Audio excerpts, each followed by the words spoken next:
Hoy hemos desarrollado durante todo el día, desde las 2, hemos hecho algunas aclaraciones sobre lo que significa que la iglesia sea apostólica y lo que eso no significa, especialmente frente al movimiento neoapostólico que se está dando hoy en algunas ramas de la iglesia cristiana y frente al reclamo que el catolicismo hace para sí mismo de ser la iglesia que tiene sucesores de los apóstoles. Ya hemos visto esto, hemos aclarado por qué hoy día no puede existir una casta de apóstoles como algunos reclaman. Pero ya hemos empezado a estudiar el tema del gobierno de la iglesia bíblica.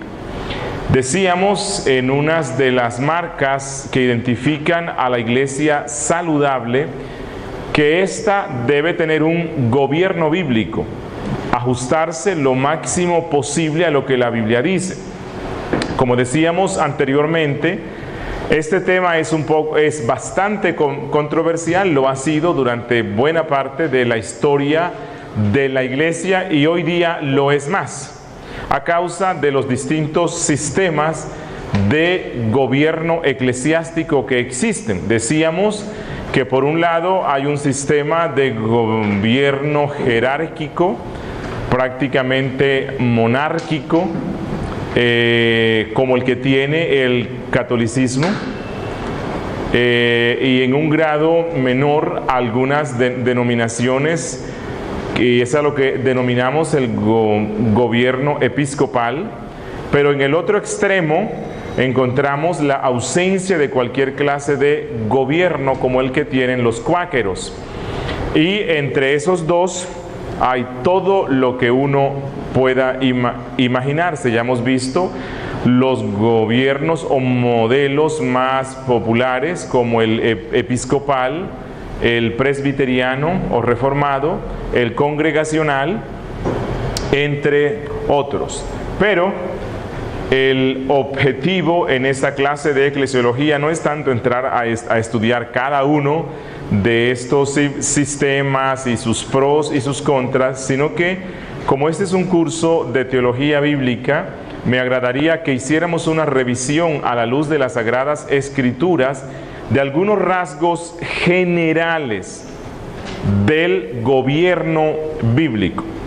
No vamos a meternos aquí si debe ser presbiteriano o episcopal o congregacional. Más bien quiero ver algunos rasgos generales que deben estar en todo gobierno de la iglesia que quiera ser bíblica o que quiera ser saludable. Lo primero que debo decirles es que el dueño de la iglesia es Dios. La Biblia dice que Dios es el creador y dueño de todo lo que existe. Así que si quisiéramos poner en un organigrama lo máximo, lo más alto en el tema del gobierno de la iglesia es Dios.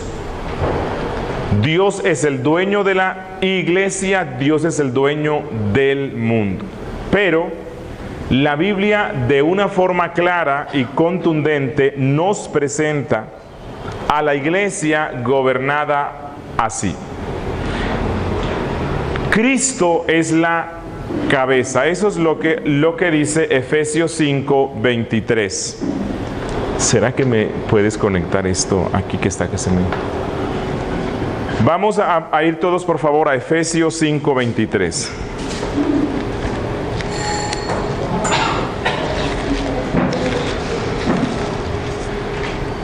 Dice Pablo, porque el marido es cabeza de la mujer, así como Cristo es cabeza de la iglesia, la cual es su cuerpo y Él es su Salvador. Ya hemos hablado bastante sobre el tema de Cristo como cabeza. A lo que quiero ir en esta parte de esta disertación es que Cristo es cabeza de la iglesia porque la iglesia cobra vida y depende totalmente de Él. Él dijo: separados de mí, nada podéis hacer. Así como las ramas están unidas al tronco o a la vid, ustedes están unidos a mí y reciben la vida de mí. Cristo es la cabeza de la iglesia, porque porque Cristo es quien la guía. Cristo es quien determina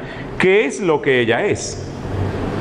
La naturaleza de la iglesia la determina Cristo. La autoridad que la iglesia tiene, ya hemos visto en el tema de la disciplina, en el tema de los sacramentos, es Cristo mismo quien se los da. Es Cristo quien le dice a la iglesia lo que ella debe profesar. Es Cristo quien le dice a la iglesia los objetivos que ella tiene. Es Cristo quien le ordena a la iglesia cómo deben adorarle.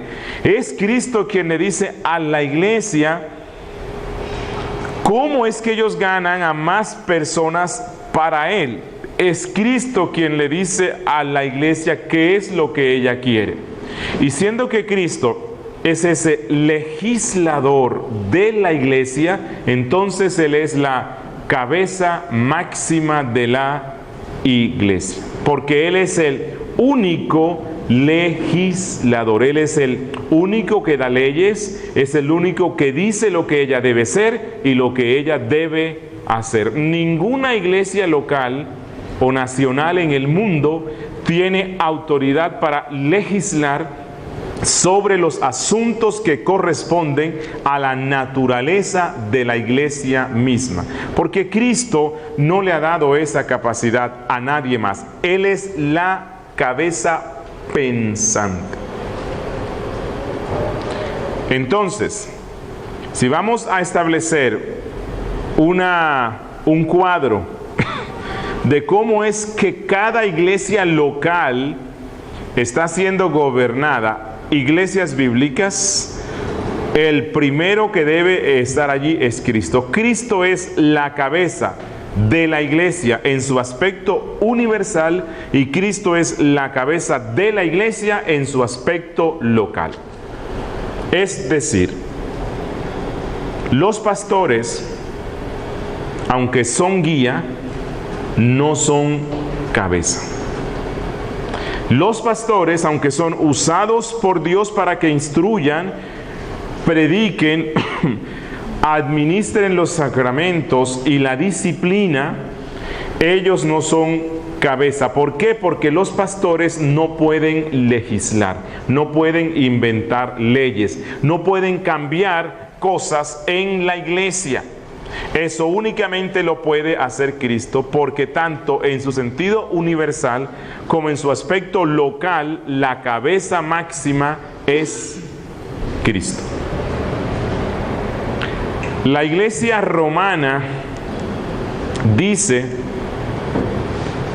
que siendo que Jesucristo no está en la tierra, pero Él es la cabeza de la iglesia, cabeza invisible, la iglesia necesita una cabeza visible que garantice la unidad de la misma. Se necesita un vicario de Cristo, o sea, algo así como un comisionado o reemplazo de Cristo. Mientras Cristo está en el cielo y no lo estamos viendo, Él deja a un vicario o representante visible para que todos puedan verlo y en torno a este vicario se mantenga la unidad de la iglesia. Bueno, es cierto que Cristo no está y es cierto que Cristo dejó a un vicario, pero este vicario no fue el Papa. Vamos a ir a Juan capítulo 14. Juan 14, versos 16 al 18.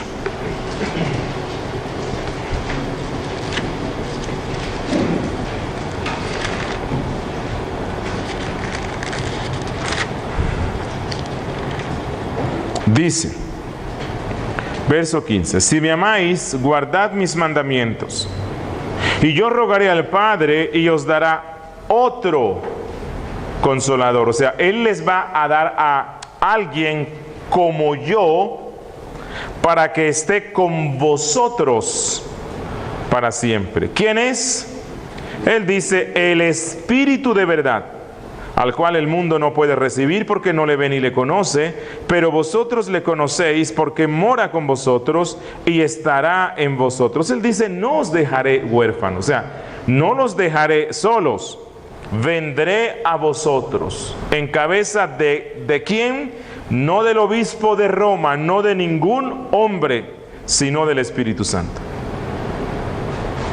Cristo sí se cuidó y en su plan eterno diseñó que una vez que se fuera Él de la tierra para sentarse a la diestra del Padre, esperando el cumplimiento de los tiempos para luego regresar para la consumación del reino, durante todo ese lapso de tiempo, Él dejó a un vicario, a un representante que gobierna en nombre de Cristo. Entonces, dentro de esa estructura, luego de Cristo viene ¿quién? El representante de Él, que es el Espíritu Santo. El Espíritu Santo gobierna a la iglesia hoy en nombre de Cristo. Él es el que guía a la iglesia para que sea todo lo que la cabeza quiere que Él sea. Es el Espíritu Santo el que le da los dones a los miembros de la iglesia para que ellos sean lo que Cristo quiere que sea. Es el Espíritu Santo el que llama y dota a los hombres para que ellos puedan guiar a la iglesia cristiana para que sea lo que la cabeza quiere que sea. Es el Espíritu Santo el que guía a los pastores y maestros para que logren interpretar bien la Biblia y alimenten al pueblo con buenos pastos en nombre de su cabeza, que es Cristo. Es el Espíritu Santo el que usa la predicación del Evangelio para llamar eficazmente al hombre muerto en sus pecados, lo convierte, lo regenera, lo bautiza uniéndolo al cuerpo de Cristo y lo conduce en santificación. Evidentemente, ese es el vicario de Cristo. Y es el mejor. ¿Por qué? Porque Él está en armonía con lo que la cabeza dijo. Los supuestos vicarios o representantes visibles de Cristo que se han dado en la historia de la iglesia han promulgado muchas doctrinas que son contrarias a Cristo. Pero muchas. Su conducta ha sido contraria a la conducta de Cristo, pero no pasa eso con el Espíritu Santo. Y otra bendición de que el vicario de Cristo sea el Espíritu Santo es que Él puede estar presente en cada iglesia local. Él no está limitado, Él está presente en cada una de estas iglesias, transmitiendo y dando la vida que ellas necesitan para que la iglesia sea lo que Cristo quiere que ella sea. Pero ¿de qué manera especial o particular el Espíritu Santo cumple esa función? El Espíritu Santo cumple esa función dotando a hombres capacitados sobrenaturalmente para que ellos transmitan la voluntad de la cabeza que es Cristo. El Espíritu Santo, bueno, aquí nadie puede decir que nosotros escuchamos al Espíritu Santo tal vez por una voz audible o estamos viéndolo, tal vez una figura etérea. No, el Espíritu Santo guía a la iglesia y la bendice utilizando y dotando hombres autorizados por la cabeza que es Cristo para que ellos cumplan la función de guiarla, no como legisladores, no como cabezas, mas sí como servidores y guías dentro de la misma iglesia. Ya hemos visto el texto de Mateo 16, 18, donde Cristo le dice a Pedro, luego de que hace esa declaración excelsa de la divinidad y mesianidad de Cristo, Él dice, he aquí tú eres Pedro, y le dijo, sobre esta roca edificaré mi iglesia. Ya hemos explicado que esto se refería a que los apóstoles, en este caso representados por Pedro fue el líder entre los 12, no vamos a negar eso, no era papa, pero sí fue líder entre los 12, así se reconoció en los evangelios, así se reconoció en la vida de la iglesia. Él era el líder entre los 12, pero no era papa. Y Pedro, en ese momento, representando a los 12, Cristo le dice que sobre él, sobre ellos, la iglesia va a ser fundamentada. Ya hemos relacionado ese texto con Efesios 2:20, donde el apóstol Pablo dice que la iglesia es edificada sobre el fundamento puesto por los apóstoles y los profetas. Pero los apóstoles, ellos no tenían una capacidad inherente para establecer esas bases o para dar la doctrina correcta, sino que el Espíritu Santo vino sobre los 12. Cristo les dice, el Espíritu vendrá sobre ustedes y os recordará todas las cosas. No sé cuántos se han puesto a pensar, ¿cómo es posible que Mateo, Marcos, Lucas, Juan tengan esa capacidad de recordar esos discursos tan extensos de Cristo? Y que uno quede con la convicción de que es un discurso fiel.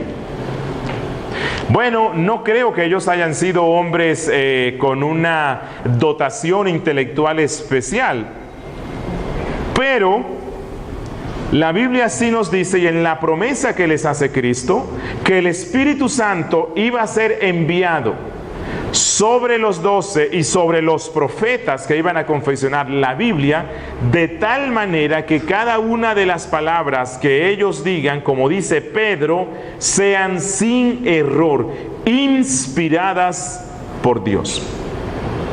Por lo tanto, cuando el Espíritu Santo capacita a los apóstoles y a los profetas para que escriban la voluntad de Cristo, esto que ellos escriben se convierte en autoridad sobre la iglesia, de tal manera que los apóstoles se convierten entonces dentro de esta estructura en aquellos líderes, aquella guía más elevada de entre los hombres. Ellos gobiernan a la iglesia. Los apóstoles son pastores universales de la iglesia.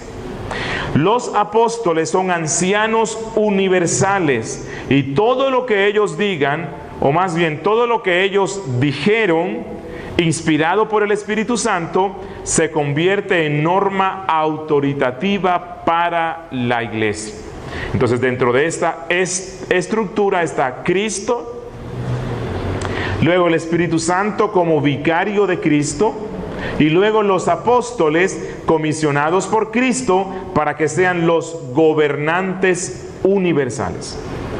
Tu iglesia y la iglesia donde yo estoy están siendo gobernada por los apóstoles. ¿Cómo? Cuando nosotros estudiamos y hacemos lo que los apóstoles escribieron, porque ellos hablaban autoritativamente, inspirados por el Espíritu Santo, el vicario de Cristo representando la autoridad de Él. Explico mejor. De la única manera que una iglesia está sujeta a la cabeza que es Cristo, es estando en sujeción a lo que los apóstoles dijeron. No existe otra forma. Si nosotros obviamos, desechamos, desestimamos las cosas que los apóstoles y los profetas escribieron en la Biblia, estamos rechazando a la cabeza que fue quien le dio esa autorización. No se me olvidará una vez que se trajo aquí a Medellín a Henry Tolopilo, hace como 8 años, hubo una asistencia masiva de pastores y pastoras. Y bueno, él no predicó sobre este tema, él predicó de Timoteo. Bueno, creo que todo era sobre la predicación expositiva. Pero al final dio la oportunidad para todos los que deseaban preguntar. Y él se da cuenta que buena parte de las preguntas se relacionan con el ministerio de la mujer, especialmente si ellas pueden ser o no pastoras. Entonces él dijo, mira, yo no quería hablar sobre esto, pero siendo que ustedes insisten, se los voy a explicar. Y él nos mostró bíblicamente por qué una dama no puede ser pastora. Recuerdo que yo estaba en la puerta, más o menos éramos como 700, 650, 700. Estaba en la puerta y vi salir como a 4 damas, pero iban furiosas. Y escuché que una dijo, es que eso fue lo que dijo Pablo, pero eso no fue lo que dijo Cristo. Bueno, cuando alguien que se llama cristiano es capaz de decir eso, el tal no conoce la voluntad de Cristo. Y el tal no sabe cómo es que se somete uno a Cristo. Como dije antes, Cristo no escribió nada. Todo lo que nosotros conocemos de Cristo, sobre Cristo, fue escrito por los apóstoles y los profetas. Y si yo rechazo lo que los apóstoles y profetas de Cristo dijeron, entonces estoy rechazando a Cristo mismo.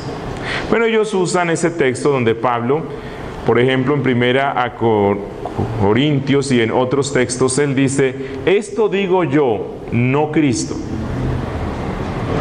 Entonces, ellos lo interpretan como que hay unas cosas que dijo Pablo y como las dijo Pablo no fueron inspiradas y no deben ser aceptadas, desconociendo lo que la Biblia dice, que toda la Escritura fue inspirada por Dios, es útil y necesaria para que el hombre de Dios sea perfecto, enteramente preparado para toda buena obra.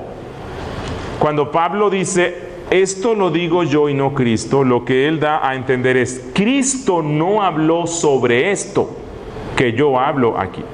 Pero no es como que él diga, bueno, si lo dijo Cristo, préstenle más atención, y si lo digo yo, no. ¿Por qué? Porque toda la Biblia, siendo inspirada por Dios, todo lo que ella contiene, sea escrito por Pablo, o por Juan, o por Moisés, todo tiene la misma autoridad. Explico mejor. Las palabras de Pablo en la Biblia tienen la misma autoridad de las palabras de Cristo. Porque todas fueron inspiradas por Dios y nos fueron dadas para nuestra edificación. No estoy diciendo que Pablo tenga la misma autoridad de Cristo. Estoy diciendo que lo escrito es igualmente autoritativo para nosotros. Lo haya dicho Cristo, o lo haya dicho Pablo, o lo haya dicho otro autor bíblico, porque ellos fueron inspirados por el Espíritu Santo en cumplimiento de lo que la cabeza dice. ¿Bien? Entonces, ¿cómo están gobernándonos hoy? ¿Cómo es que en la iglesia local nuestra están gobernando los apóstoles hoy? Ya hemos visto, no porque haya nuevos apóstoles, mas sí porque obedecemos y conocemos todo lo que ellos dijeron. Pero esto no significa que cada uno de una forma particular simplemente va a la Biblia y toma la decisión de qué es lo que Dios dice o lo que Cristo quiere para la iglesia. ¿Por qué razón? Porque no todos tienen las mismas dotaciones del Espíritu Santo para poder comprender y practicar a cabalidad la voluntad y la mente de Cristo. Aunque cada uno, y ese es un principio rector de la Reforma, lo cual fue expuesto de una forma clara por Lutero, que cada uno puede ir a la Biblia por sí mismo y leerla. No obstante, a Dios el Espíritu Santo le ha placido dotar a algunos hombres de la iglesia para que ellos de una forma especial enseñen y expliquen la voluntad de Cristo por medio de los apóstoles y profetas consignados en la Biblia. Y esto es lo que nos dice Hechos 14:23. Vamos a ver qué dice Hechos 14:23. Hechos 14:23 dice: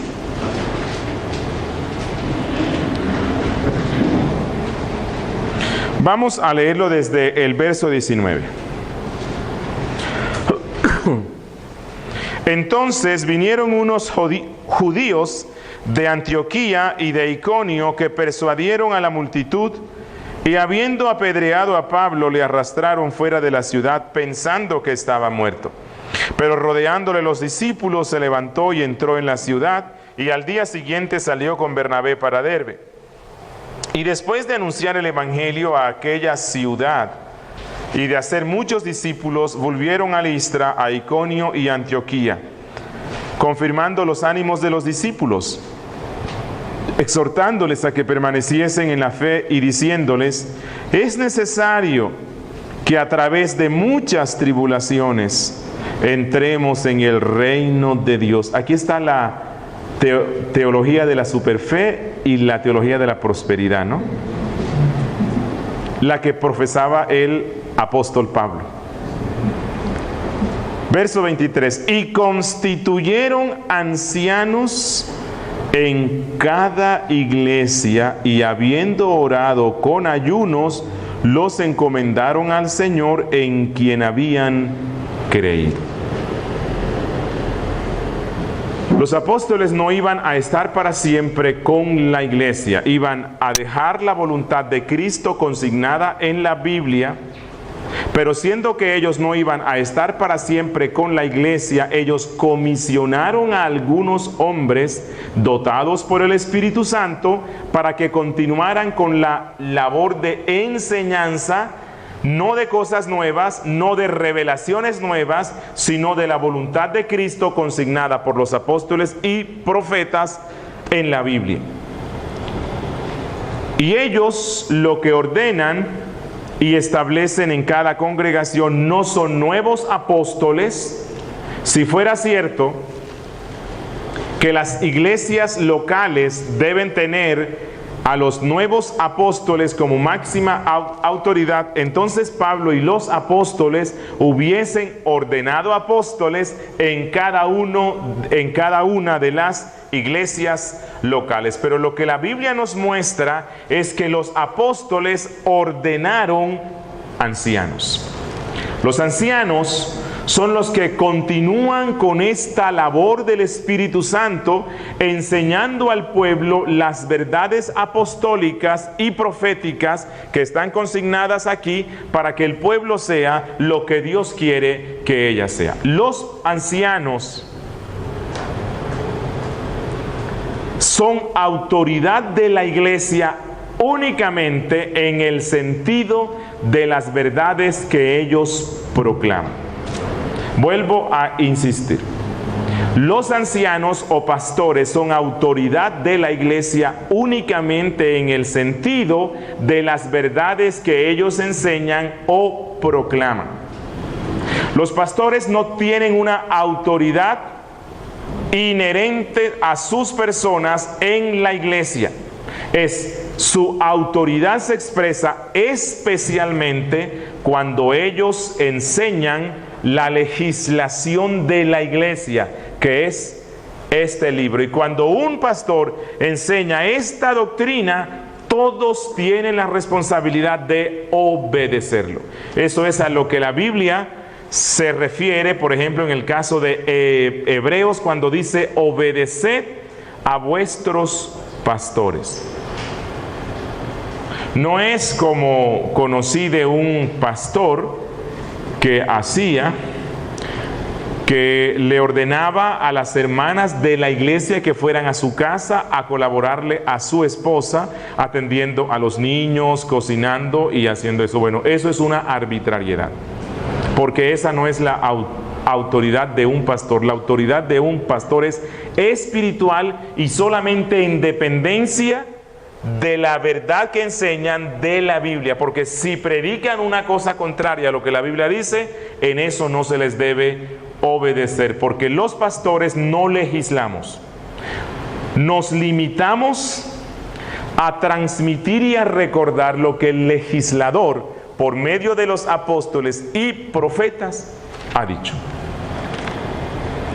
Pero quiero decir algo más respecto, y bueno, en este cuadro, si uno quiere hacer un cuadro de cómo es la autoridad de la iglesia, primero está Cristo, que es la cabeza, luego el Espíritu Santo, que es su vicario, luego los apóstoles, que nos dieron la voluntad de la cabeza, y luego tenemos los ancianos. Pero si se dan cuenta, yo he escrito aquí ancianos en plural. Y yo sé que este también es un tema conflictivo hoy, porque existe o se ha extendido mucho la práctica del monoobispado. En la Biblia, siempre que se nos presenta cómo está siendo gobernada una iglesia local, nos presenta a la iglesia gobernada por ancianos, pero esto como una pluralidad. Nunca nos presenta esto como un solo hombre gobernando a la iglesia. ¿Recuerdan el texto que hemos visto? Hechos 14:23. Dice: y constituyeron ancianos en plural en cada iglesia. Vamos a ir a Hechos 20:17.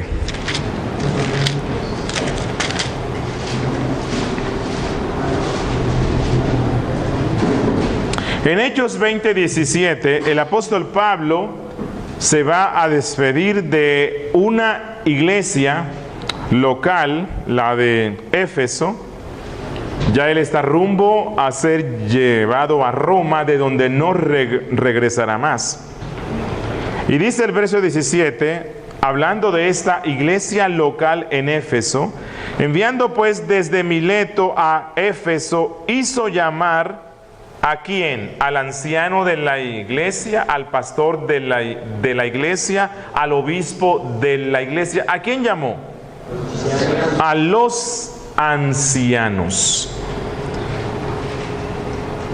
Y vamos a leer 1 Timoteo 3:8.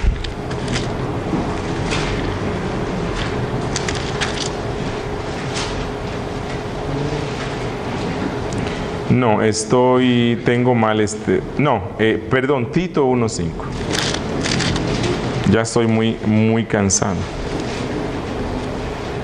Tito 1:5, le dice Pablo a Tito, que era un emisario apostólico: por esta causa te dejé en Creta, para que corrigieses lo deficiente y establecieses ancianos, plural, en cada ciudad, así como yo te mandé. Entonces, de todos estos textos, llegamos a la conclusión que es la voluntad de la cabeza de la iglesia que cada iglesia local sea gobernada por ancianos. Es decir, por una pluralidad. Pero ancianos es una designación que se aplica a los pastores u obispos. Es decir, en la Biblia los tres términos se usan indistintamente y se refieren al mismo cargo o al mismo oficio, aunque hacen referencia a distintos aspectos que involucra ese oficio. Explico: ancianos, del griego presbítero, significa madurez. Significa aquel que tiene cierto conocimiento, no solamente intelectual, sino en su vida práctica y por lo tanto puede guiar. No significa necesariamente una persona mayor, pero sí una persona que tiene cierta madurez. Esa es la razón por la cual Pablo, hablando acerca de los requisitos para ser obispo, él dice que no debe ser un neófito, debe ser alguien maduro, alguien que clasifique como anciano. Obispo, que viene del griego episkopos, que es aquel que supervisa, aquel que mira. Y esa es una de las funciones del pastor o anciano. Él está supervisando, es un sobreveedor. Él mira porque él quiere guiar conforme a la voluntad de Cristo. Y el término pastor, bueno, hace referencia a ese que guía hacia el bienestar, de aquel que cuida, aquel que protege, aquel que ha puesto Dios para que alimente a las ovejas. Pero los tres aspectos se relacionan con el mismo oficio. Y le quiero mostrar algunos textos bíblicos que prueban esto. Vamos a regresar, por favor, a Hechos, capítulo 14.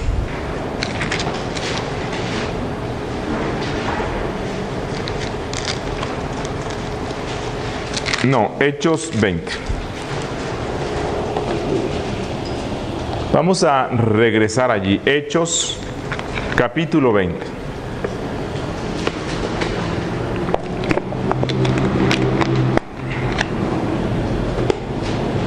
Miren lo que pasa aquí. ¿A quién dice que mandó a llamar el apóstol Pablo en el versículo 17? Hizo llamar a los ancianos, presbíteros, a los ancianos de la iglesia. Les leo todo el texto. Cuando vinieron a él les dijo: vosotros sabéis cómo me he comportado entre vosotros todo el tiempo, desde el primer día que entré en Asia, sirviendo al Señor con toda humildad y con muchas lágrimas y pruebas que me han venido por las acechanzas de los judíos. Y como nada que fuese útil he rehuido de anunciaros y enseñaros públicamente y por las casas, testificando a los judíos y a gentiles acerca del arrepentimiento para con Dios y de la fe en nuestro Señor Jesucristo.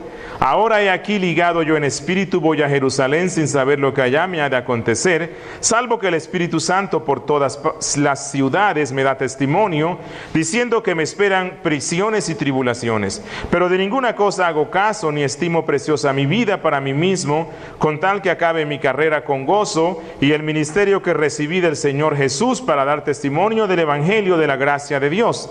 Y ahora he aquí, yo sé que ninguno de todos vosotros, entre quienes he pasado predicando el reino de Dios, verá más mi rostro. Así que aquí Pablo les da un discurso de despedida y les da unas exhortaciones, un encargo. Él dice: por tanto, yo os protesto en el día de hoy que estoy limpio de la sangre de todos, porque no he rehuido anunciaros todo el consejo de Dios. Y esta es una principal responsabilidad de todo pastor. Si nosotros no anunciamos todo lo que la Biblia dice, entonces vamos a ser culpables. Dice el 28: por tanto, mirad por vosotros y por todo el rebaño. Pregunto, ¿cómo se le llama a la persona que está al frente de un rebaño? Pastor. Pero ¿a quién le está hablando Pablo aquí?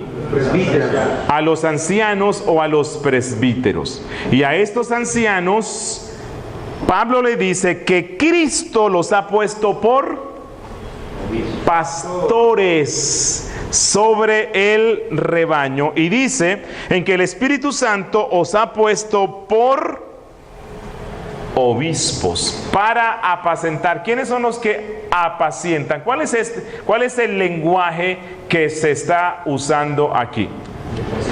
El lenguaje de los rebaños guiados por un pastor, que era algo muy común en Israel. Pablo está diciendo aquí que los ancianos han sido puestos como pastores y obispos en el rebaño de Dios. Si se dan cuenta, en este texto los tres términos están allí, o al menos los tres conceptos están allí de una forma indistinta. El apóstol Pedro también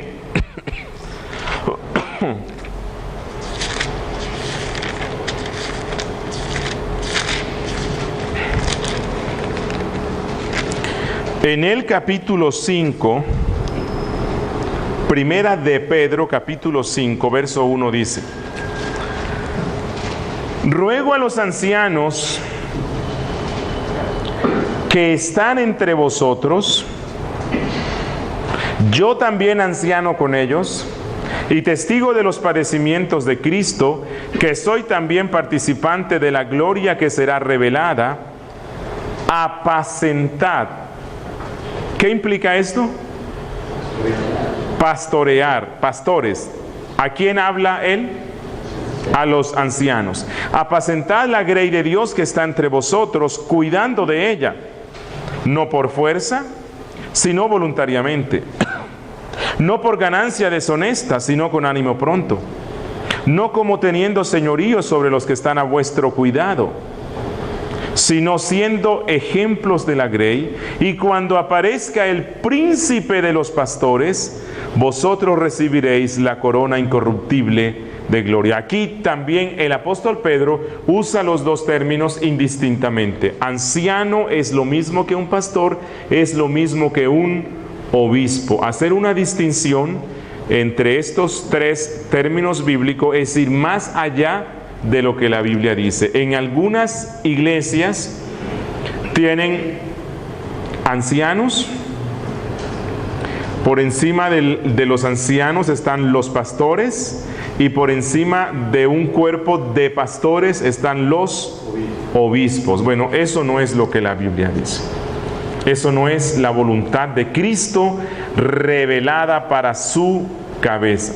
Pero sí es la voluntad de Cristo que las iglesias sean gobernadas por un cuerpo de ancianos. Pero puede que alguien me pregunte, bueno, y si es una iglesia nueva, joven, ¿debe tener desde el principio varios? Bueno, obvio que no. Cuando una iglesia empieza, por lo general, lo que se da es que hay un hombre que Dios lo dota y se adiestra y llega a ser ordenado como anciano o pastor. Pero este mismo anciano o pastor y la iglesia misma deben esforzarse y orar para que Dios levante otros ancianos en la misma. No hay que apresurarse. No es que porque la Biblia dice que son varios, entonces vamos a apresurarnos a ordenar hombres que ni siquiera cumplen con la cualificación que la Biblia dice, y entonces vamos a ordenarlos como pastores. No, esto es algo que toma tiempo, es Cristo quien los dota y la iglesia los va viendo. Pero aunque por un tiempo la iglesia tenga un solo anciano o pastor, no debe conformarse con eso, porque la voluntad revelada de la cabeza es que la iglesia local tenga varios ancianos. Deben trabajar todos los ancianos en la predicación y deben devengar sueldo. Bueno, esto es algo que se puede discutir. Una congregación pequeña o cuyos recursos no son muchos no tendrá la capacidad para ayudar en el sostenimiento a varios, 2, 3, 4 ancianos, Pero siendo que la voluntad de Cristo es que haya varios ancianos, entonces es posible que tengan un anciano que se dedica tiempo completo a lo que es la predicación y la consejería, y el resto de los ancianos que se ordenen eventualmente predicarán, eventualmente colaborarán en la consejería, principalmente ayudarán a gobernar, pero pueden ser bivocacionales. Ahora, el pastor principal o el anciano que se dedica más a la predicación, como dice Pablo, debe ser sostenido por la iglesia, ¿cierto? Si hay uno, si hay dos o si hay tres, de acuerdo a las capacidades que la iglesia tenga. O sea que no necesariamente todos los ancianos se van a consagrar tiempo completo a la predicación, pero por lo mínimo debe estar uno que sí hace eso.